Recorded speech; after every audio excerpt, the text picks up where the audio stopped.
Hi everyone, I'm going to help walk you through the atoms and their composition worksheet and sort of the expectation for that. Prior to this worksheet, you would have learned a little bit about the history of the atom, and the slides that followed that gave you a little preemptive information regarding the protons, neutrons, and electrons. There were also some definitions for the atomic number and the mass number. Now, if you are not able to print this worksheet out, that is okay. Remember, in the introductory video, I had mentioned that it's probably a good idea to invest in one of these 3-ring notebooks, and you can do all your work in that there. And you can certainly upload images of your completed work that way. So, not to worry if you don't have a printer or if you aren't able to somehow manipulate the electronic documents. When we're getting into drawing of diagrams, it's a little bit tricky to draw those. Again, I want to see your drawings. I don't want you just copying and pasting images from the internet. Okay, it's really important that you get that skill down pat. So if you can go ahead and make sure that you've copied out the definition for atomic number and mass number. Atomic number indicates the position of the element on the periodic table and how many protons that particular element has. When the atom is neutral, the atomic number will also have the same number of electrons. All of your positive protons and your negative electrons will be the same. Your mass number tells you the number of protons and neutrons added together. So before we go any further, we do need to have a resource that we need to find within our website.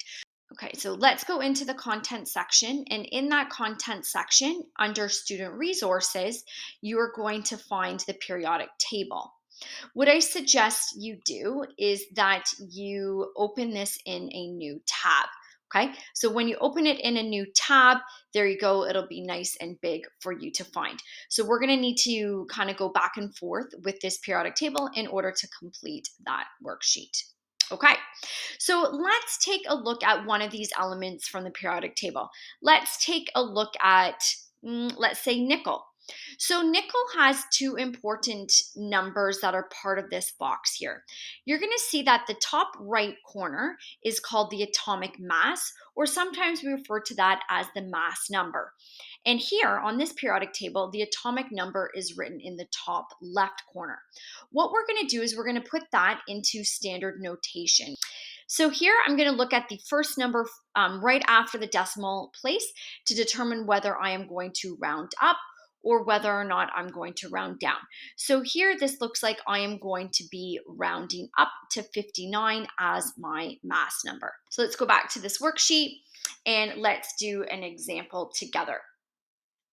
So here we can put nickel, and I rounded its mass number 59, and the atomic number would go there in the bottom left corner. So this is what is considered to be standard notation.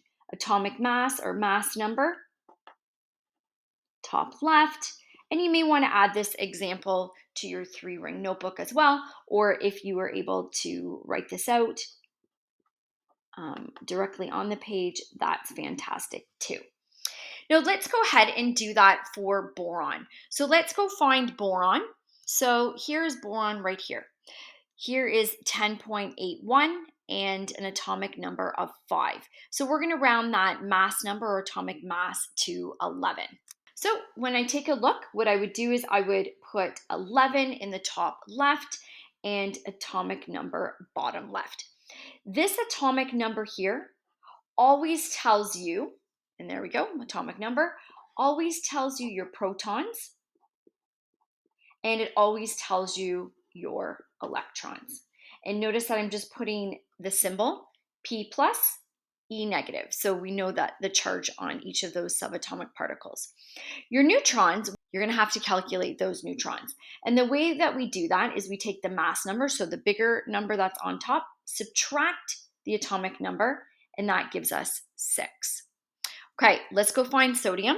Here's sodium, and it has a mass number of 22.99.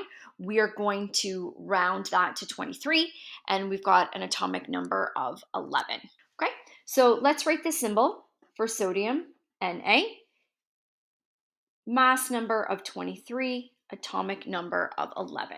So I'm just going to go put those in here, 23.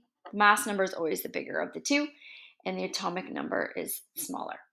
Remember, the atomic number, I just copy, tells me my P's, and it tells me my E's. 23, take away 11, that gives me 12. Okay, what I'd like you to do, complete this chart. And again, if you can't print it out, no problem. Just write out the chart in your 3-ring notebook. And then when you're done, you can click on the answers and see how you did.